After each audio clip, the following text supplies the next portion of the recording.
ආයුබෝවන් තෙරුවන් සරණයි පෞර දහම් සභාව තුළින් දහම් කරුණු කියා දෙන්නට කරුණාවති ආච්චි අම්මා අප මැදිරියට පැමිණ තිබෙනවා. අපි එය ශ්‍රවණය කරමු.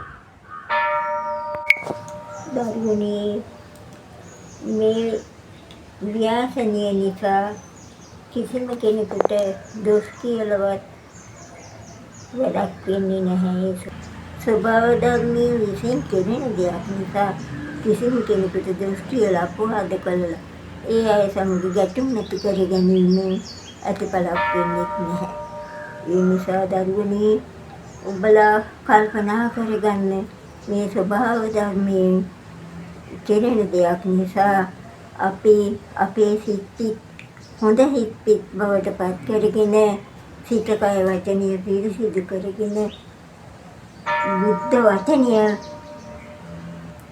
අදහ ගන්න ඕන කියලා ඔන්න මට මතක් වුණා බුදුරජාණන් වහන්සේ එදා මහා නැවක බඩු පටවගෙන එතරට යන්න ගියේ අම්මව නැව පිට තියා නැවේ කඳවගෙන මහා සමුද්‍රෙ මැදදී ඒ නැව ගිලනවා දැක්කා. එවෙලේ අම්මව කරපිටට ගත්තා.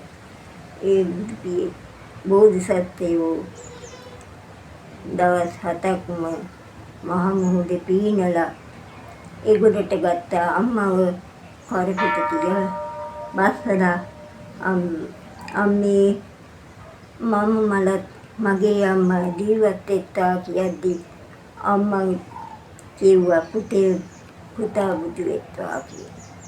ඒ අදිෂ්ඨානය හිතේ දරාගත්තා. මම කවදා හෝ මේ සංසාර දුකින් සියලු සත්ත්වයෝ මුදවනවා කියන අදිෂ්ඨානය හිතේ දරාගෙන සාරා සංකල්පලක්ෂයක් නෙමෙයි දෙව් මිනිස් අතර ඉපදිලා බොහෝ පින් දහම් කරගත්තා. ඉතින් දරුවනේ අපි ඔබලා හිතන්නේ මේ කවුරුවක් කරපු දෙයක් නෙවෙයි, කවුරුවක් විහිං කෙරෙන දෙයක්වත් නෙවෙයි. මේ ස්වභාව ධර්මයෙන් කෙරෙන දේවල් තමන්ගේ හිතේ හොඳ සිත් ඇති කරගෙන දහමෙන් ජීවත් වෙන්නට සියලු දෙනාම අදිෂ්ඨාන කරගන්න. අද පටන් මේ මොහොතේ පටන්වත් සිත කය වචනය යන තුන්දරින් බුදුන් අදහගෙන බුදුන් දහම් සංගුණ සරණ යනවා. ඒ අනුව ජීවත් වෙනවා කියලා හිතාගෙන මෙතෙන් පටන් කිසිම කවදරයකට උවදුරකට පත් නොවේවා කියලා මම ප්‍රාර්ථනා කරනවා.